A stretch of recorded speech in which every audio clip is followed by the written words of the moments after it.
Assalamu alaikum and good afternoon.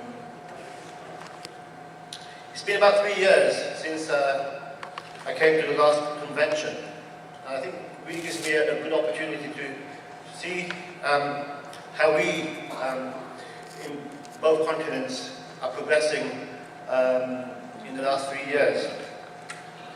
My family said to me, "You're going to America?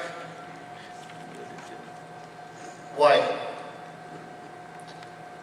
Very important to maintain this network that is going on, because not only is our relationship dependent on it, Indian Muslims look to us when they have no voice to themselves.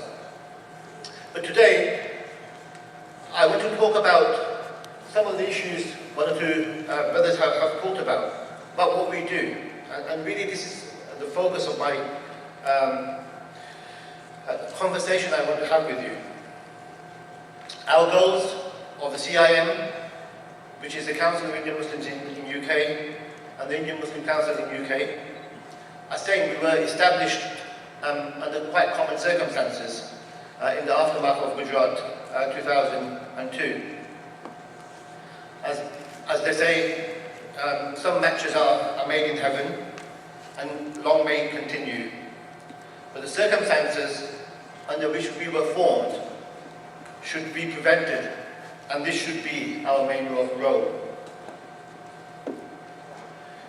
We need to work ever so closely with an agenda that redefines the position of Muslims in India, where they can stand tall as human beings, equal to the next and second to none. But not just equality of opportunity, but equality of outcome. So the subject of today's discussion is impunity, a roadblock to justice. And I have been asked to speak on this issue from a Muslim perspective.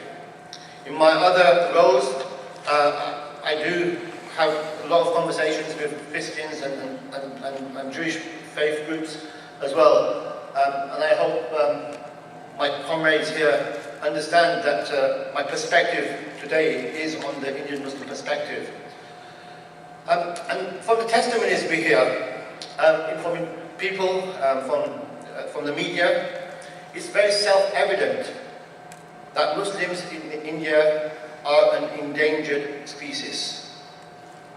The Saffronization agenda and its impact has moved beyond Gujarat, and the perceived success of Narendra Modi in Gujarat, his ability to remain in power, aided and abetted by BJP leaders like Advani, is proof that their experiment is working.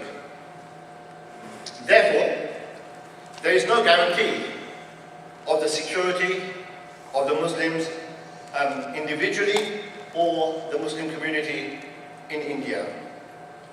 And this lack of security amounts to the breakdown of relations between the state and the people. In modern liberal democracies, the people agree to abide by certain rules that are applicable to all. We as citizens of the US are coerced into abiding by the laws by the fear of punishment. We accept laws which are just and fair.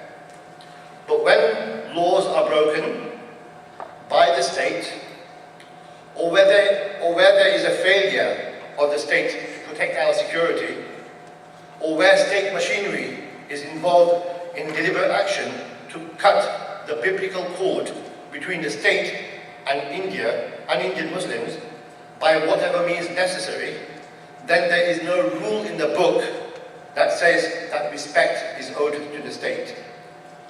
In fact, there is no duty to the state as a citizen. If it is not respecting our rights when it is unfair and unjust to us, the state then has negated its legitimate authority that was entrusted upon them. Muslims are over 200 million in India, a force that cannot be constrained by any power. But what is needed is guidance, a vision, support and action. There are some who claim that India is a very safe country. So do I need to remind them that in less than 3 years, in excess of 21 cases of encounter killings of Muslims in Gujarat has taken place with impunity? Do I need to remind them of the 1969 Ahmedabad riots and the 2002 genocide that claimed the lives of around 2,500 mainly Muslims on each occasion? Can we forget the marginalization of Muslims in Gujarat? They are being economically marginalized, they are being ghettoized into different residential areas, yet there is no law to stop this blatant discrimination.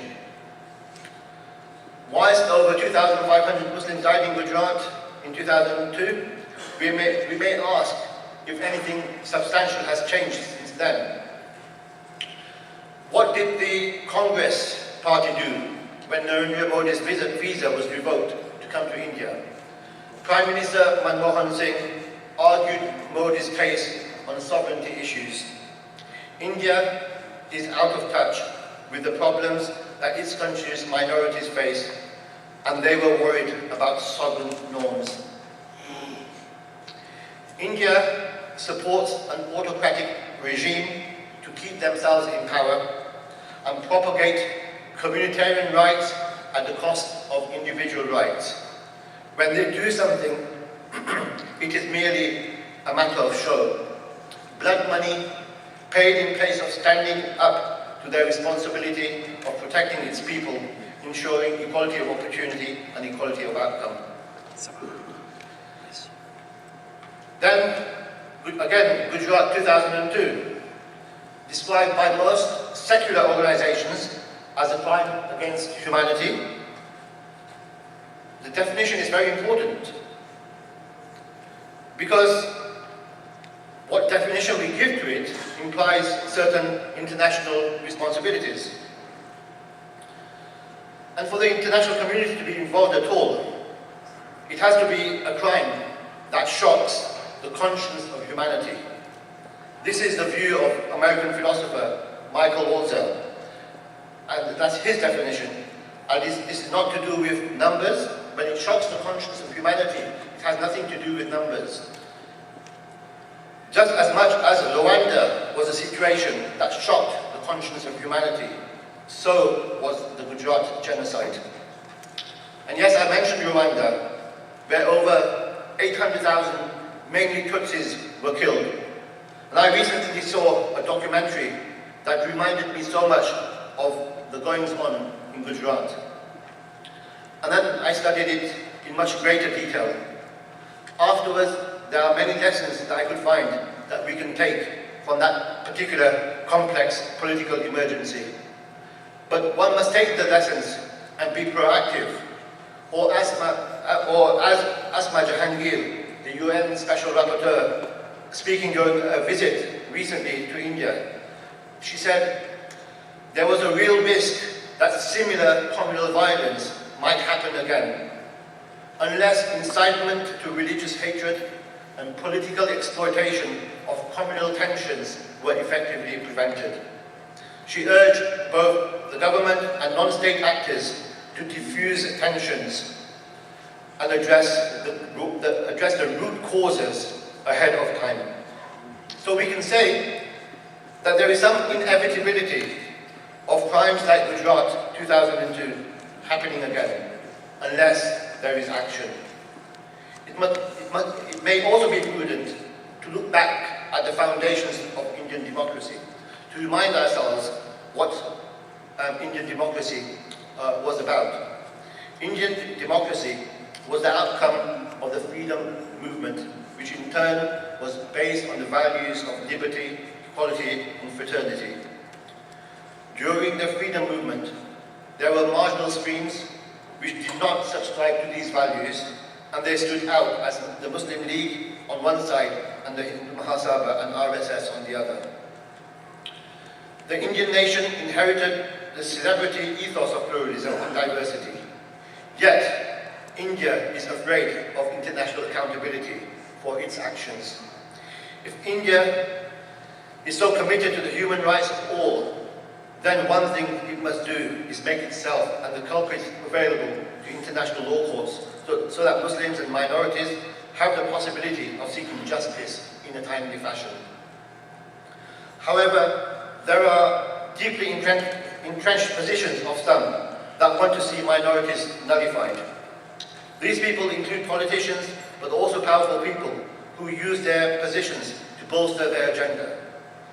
Indian democracy is very young. Rome was not built in a day, but we must be ready to put our claims.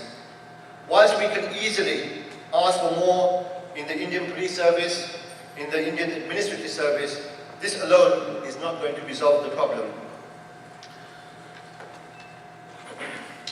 I have 1 minute. Politics everywhere is about power. When Obama comes to ask you for your vote, you will ask, what's in it for me? Muslims need political awakening. We want an awakening that leads to governments for the people, as in Abraham Lincoln's words, a government of the people, by the people, and for the people.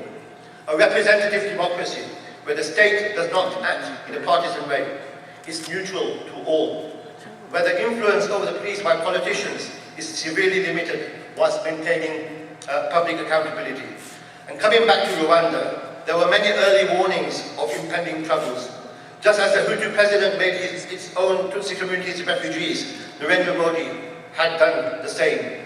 The Tutsis were a minority of about 15%, but they were not ones to give up the fight for justice and are now, in effect, in power. Peace could only be restored in Rwanda because of power sharing that involved all the groups. Muslims in Gujarat must be serious if it does not want to be threatened with large-scale human rights abuses, and it does not want to be second-class citizens. Social mobilization to challenge traditional political powers is a necessity of the day. To achieve this, not only is representation required in the IPS or the IAS, there is a need for active political engagement of the mass community. Engagement of the mass community is what creates the critical mass that can make the difference between surviving with dignity or not surviving within parts of India at all, or as second-class citizens. Final point, the whole political structure needs to be investigated to see how structures are helping to maintain power amongst the elite. Structural changes, such as dividing Gujarat into 3 states even, would not only facilitate empowerment of people and power sharing, it would better be able to serve its people. Thank you very much indeed, and apologies for the